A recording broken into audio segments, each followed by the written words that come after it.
Hello दोस्तों। हम जिला दर्शन कर रहे थे और एक ज़िले का हमने कर लिया था। आज है दूसरा ज़िला जो है श्री गंगानगर। ठीक है, तो गंगानगर के बारे में देखेंगे, गंगानगर की भूगोल के बारे में, गंगानगर की संस्कृति के बारे में, गंगानगर के इतिहास के बारे में सब कुछ देखेंगे। सबसे पहले देखो, गंगानगर की बात करें तो इसकी आकृति देखो कुछ ऐसी लगती है। ठीक है, इसका कोई नाम नहीं है लेकिन ऐसी आकृति दिखती है। ठीक है, अभी है ना, जो अनूपगढ़ को अलग कर रहे थे वो वापस मिला दिया गया। अभी अनूपगढ़ नाम का कोई जिला नहीं बना है। ठीक है, प्राचीन योध्याई प्रदेश का भाग था गंगानगर, बीकानेर रियासत के अंतर्गत आता था। ठीक है, पुराना नाम क्या था गंगानगर का? रामू की ढाणी या फिर रामनगर। गंगानगर की वर्तमान स्वरूप की बात करें तो कब आया? 30 मार्च 1949 को। लेकिन गंगानगर का जो वर्तमान में गंगानगर है वो कब बना? तो 12 जुलाई 1994 को, जब हनुमानगढ़ इससे अलग होकर एक नया जिला बन गया, तब गंगानगर का अलग से अस्तित्व हुआ। पहले क्या, गंगानगर और हनुमानगढ़ एक ही थे। ठीक है, फिर देखो सीमा रेखा की बात करें तो गंगानगर अंतर्राष्ट्रीय और अंतर्राज्यीय दोनों सीमा बनाता है। ठीक है, अंतर्राष्ट्रीय सीमा की बात करें तो पाकिस्तान से 210 किलोमीटर बनाता है। ठीक है, अंतर्राज्यीय सीमा की बात करें पंजाब से बनाता है एक गंगानगर, और सर्वाधिक पंजाब से दो जिले बनाते हैं राजस्थान के, गंगानगर और हनुमानगढ़। गंगानगर सर्वाधिक, हनुमानगढ़ न्यूनतम। ठीक है, राजस्थान की बात करें तो राजस्थान का उत्तरी बिंदु है कोणागांव श्री गंगानगर। ठीक है, यानी गंगानगर में आता है राजस्थान का उत्तरी बिंदु। ठीक है, 30 डिग्री 12 मिनट उत्तरी अक्षांश पर स्थित है ये।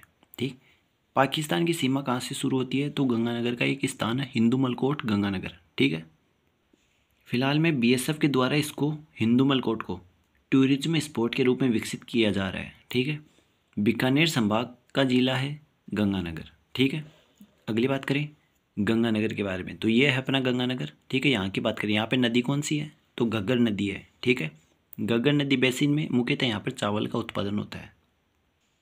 अन्य नामों की बात करें तो गंगानगर को कहते हैं अन्न का कटोरा। ठीक है, मुख्य फसलें होती है यहाँ पर गेहूँ, जौ, चावल। ठीक है, अन्य फसलों की बात करें तो किन्नू, माल्टा, मौसमी और गन्ना, ये मुख्य फसलें होती है। ठीक है, यहाँ पर बहुत सारी फलों की फसलें होती है, इसलिए इसको बागानों की भूमि कहा जाता है। ठीक है, गंगानगर को कहते हैं बागानों की भूमि।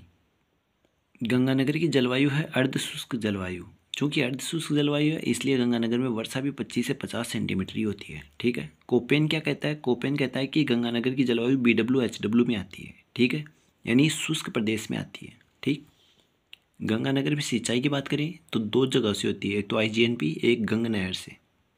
गंग नहर की बात करें तो इसका निर्माण 1927 में महाराजा गंगा सिंह के द्वारा करवाया गया था। ठीक, गंगानगर में वनस्पति तो मरुद्भिद या फिर कहेंगे जीरोफाइट वनस्पति गंगानगर में पाई जाती है।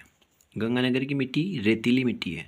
ठीक है, राजस्थान में सर्वाधिक आंधी आने वाला जिला कौन सा है? गंगानगर, यानी साल में लगभग 27 दिन यहाँ पे आंधी आती है।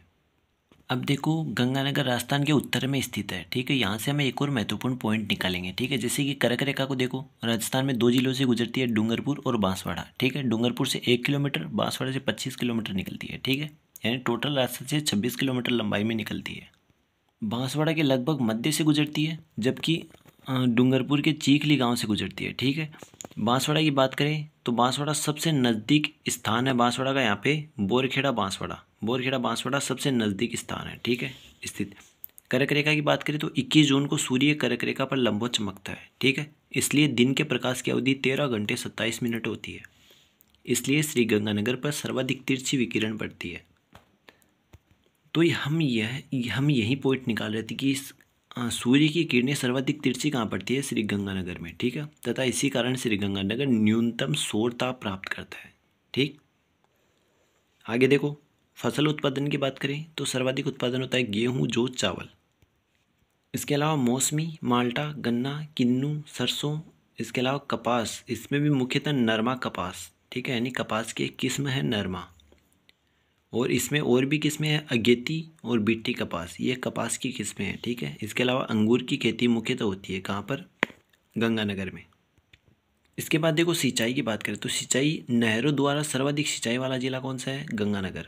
ठीक, क्योंकि गंग नहर से सर्वाधिक सिंचाई गंगानगर में होती है। इसके अलावा IGNP से भी सिंचाई यहाँ पे अधिक होती है। ठीक, गंग नहर की बात करें तो सतलज नदी पर निकाली गई है। ठीक है, उद्घाटन की बात करें तो तत्कालीन गवर्नर लॉर्ड इरविन के द्वारा उद्घाटन किया गया। ठीक है, 26 अक्टूबर 1927 को।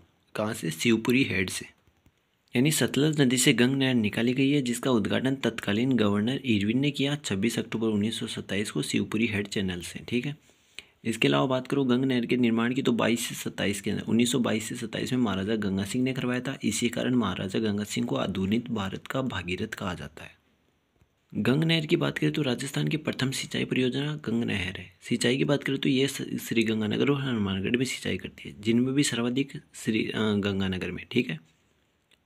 1927 में 26 अक्टूबर 1927 में जिस समय इसकी स्थापना या उद्घाटन होता है, उस समय रामू की ढाणी का नाम गंगानगर रख दिया जाता है। यानी 1927 में ही रामू की ढाणी का नाम बदलकर गंगानगर रख देते हैं। आगे देखो इंदिरा गांधी नहर परियोजना यानी कि आईजीएनपी की भी कुछ खास बातें आती है। विश्व की सबसे बड़ी कृत्रिम सिंचाई परियोजना कौन सी है? आईजीएनपी। नदी सतलज और व्यास नदी पर यह बनाई गई है। ठीक है। शुरुआत हरीके बैराज से शुरुआत होता है और राजस्थान में कहाँ से प्रवेश करती है? टिब्बी हनुमानगढ़ से, टिब्बी तहसील हनुमानगढ़ से। इंदिरा गांधी नहर का प्राचीन नाम क्या था? राजस्थान नहर। इसका नाम परिवर्तन कब किया गया? 2 नवंबर 1984 को। ठीक है। और आईजीएनपी रख दिया गया, यानी इंदिरा गांधी नहर परियोजना रख दिया। इससे सिंचाई का क्षेत्र कितना है? 16.17 लाख हेक्टेयर क्षेत्र में सिंचाई होती है। गंगानगर में बात करें तो नाथावाली तालाब और गुरुद्वारा बूढ़ा जोड़, ये 2 तालाब भी पाए जाते हैं। अब देखो गंगानगर का सांस्कृतिक परिदृश्य, यानी गंगानगर में क्या क्या अनोखी चीज़ें बनी हुई है वो भी देखो। अनूपगढ़ का किला वर्तमान में खंडहर अवस्था में है, यानी वर्तमान में इसकी अवस्था ठीक नहीं है। इसका निर्माण 1689 ईस्वी में हुआ था। बरौर गांव की बात करें तो सिंधु घाटी सभ्यता के प्रमाण मिले हैं यहाँ से। लैला मजनू की मजार तो बिंजोर गांव अनूपगढ़ गंगानगर में है। बूढ़ा जोड़ गुरुद्वारा 1740 में राय सिंह नगर श्री गंगानगर में इसकी स्थापना की गई थी। ठीक है। राजस्थान का स्वर्ण मंदिर कहा जाता है बूढ़ा जोड़ गुरुद्वारा को। फिर देखो पदमपुर के बारे में। पदमपुर है नामकरण इसका बीकानेर राज परिवार के सदस्य पदम सिंह के नाम पर इसका नामकरण हुआ था। ठीक है। इसके अलावा देखो राजस्थान का पहला कृषि अवशिष्ट का बायोमास प्लांट कहाँ पर है? पदमपुर गंगानगर में। ठीक है। राष्ट्रीय कला मंदिर की बात करें तो इसकी स्थापना 1951 में होती है। बिंज बायला गांव, इसकी बात करें तो हाल ही में पेट्रोलियम पदार्थों की खोज के लिए चर्चा में है, यानी हाल ही में यहाँ पर पेट्रोलियम पदार्थों की खोज की गई है। बीरबल सिंह स्मारक की बात करें तो राय सिंह नगर श्री गंगानगर में बना हुआ है, और ये बीरबल सिंह कौन थे? स्वतंत्रता सेनानी थे। इसके आगे देखो गंगानगर में बढ़ता है पंपाराम मेला। इसके अलावा देखो घरसाना या गढ़साना क्या है? अनूपगढ़ गंगानगर में है। ठीक है। तेल भंडार प्राप्त हुए यहाँ से। यहाँ पर एक किसान आंदोलन भी होता है, जिसकी जांच के लिए एक आयोग का गठन किया जाता है, जिसका नाम था RS केजरीवाल आयोग। किन्नू मंडी कहाँ है? तो किन्नू मंडी है गंगानगर में। करणपुर की बात करें तो गंगानगर शुगर मिल्स स्थित है यहाँ। राज्य की दूसरी चीनी इकाई है। सरकार द्वारा इसका अधिग्रहण 1956 में किया गया, यानी 1956 से यह सरकार के अधीन है। ठीक है। इसके बाद देखो देशी शराब का उत्पादन करती है ये। ठीक है। देशी शराब का उत्पादन करती है गंगानगर शुगर मिल्स। प्रदूषण के कारण 2016-17 में स्थानांतरण इसका गंगानगर से कमीनपुरा या करणपुरा कर दिया गया है। ठीक। ये चुकंदर से भी चीनी बनाने का काम करती है गंगानगर शुगर मिल्स। फिर देखो जगदीश, एक व्यक्ति आते हैं जगजीत सिंह। ठीक है। इनका संबंध भी गंगानगर से है। ये थे गजल गायक। Captain Avtar Singh चिम्मा mount Everest पर चढ़ने वाले पर्वतारोही थे, ये भी गंगानगर से थे। जगदम्बा अंध विश्वविद्यालय, ठीक है, 1980 में इसकी स्थापना होती है, ये भी गंगानगर में है। Suratgarh super critical thermal power station Suratgarh Ganganagar में है। आधुनिक राजस्थान का तीर्थ स्थल कहा जाता है इसको। राजस्थान का प्रथम सुपर थर्मल पावर स्टेशन कौन सा था? तो वो है सूरतगढ़। इसके अलावा देखो सूरतगढ़ की और बात करें, राजस्थान का प्रथम एथेनॉल प्लांट कहाँ है? सूरतगढ़ में। सूरतगढ़ कृषि फार्म की बात करें, रूस के सहयोग से स्थापना हुई है, एशिया का सबसे बड़ा कृषि फार्म है। इसके अलावा सूरतगढ़ कृषि फार्म की बात करें तो केंद्रीय पशु प्रजनन केंद्र भी यहाँ पर है। सूरतगढ़ की बात करो, मृदा स्वास्थ्य कार्ड योजना की शुरुआत सूरतगढ़ गंगानगर से PM नरेंद्र मोदी के द्वारा की गई। और कब की गई? 19 फरवरी 2015 से। इसका नारा क्या था? स्वस्थ धरा खेत हरा। इसके बाद एक चीज़ आती है, महिला संचालित पहली नैपकिन इकाई कहाँ पर है? तो वह है गंगानगर में, मिर्जेवाला गंगानगर में। ठीक है। उड़ान योजना के तहत इसकी स्थापना की गई थी। राज सखी कैफे, इसकी बात करें तो पहले देखो राजीविका आती है। राजीविका एक ब्रांड एम्बेसडर कौन है? रुमा देवी। राजीविका करती क्या है? महिला सशक्तिकरण करती है। ठीक है। इसके लिए महिला स्वयं सहायता समूह बनाती है, और उन्हीं में से एक स्वयं सहायता समूह कौन सा है? राजस्थान सखी राज सखी कैफे। बाद में आगे देखो, खेलगांव गंगानगर में आता है। खेलगांव कहाँ है? गंगानगर में। और गंगानगर में क्या है? बालक एथलेटिक्स अकादमी कहाँ है? गंगानगर में, ठीक है। डिजिटल बाराबंदी सिस्टम, यानी आईजीएनपी पर निगरानी रखने के लिए कि उसमें पानी की मात्रा कितनी है, ज़्यादा है, कम है, सप्लाई हो रही है कि नहीं, वो सब ध्यान रखने के लिए डिजिटल बाराबंदी सिस्टम लगाया गया है।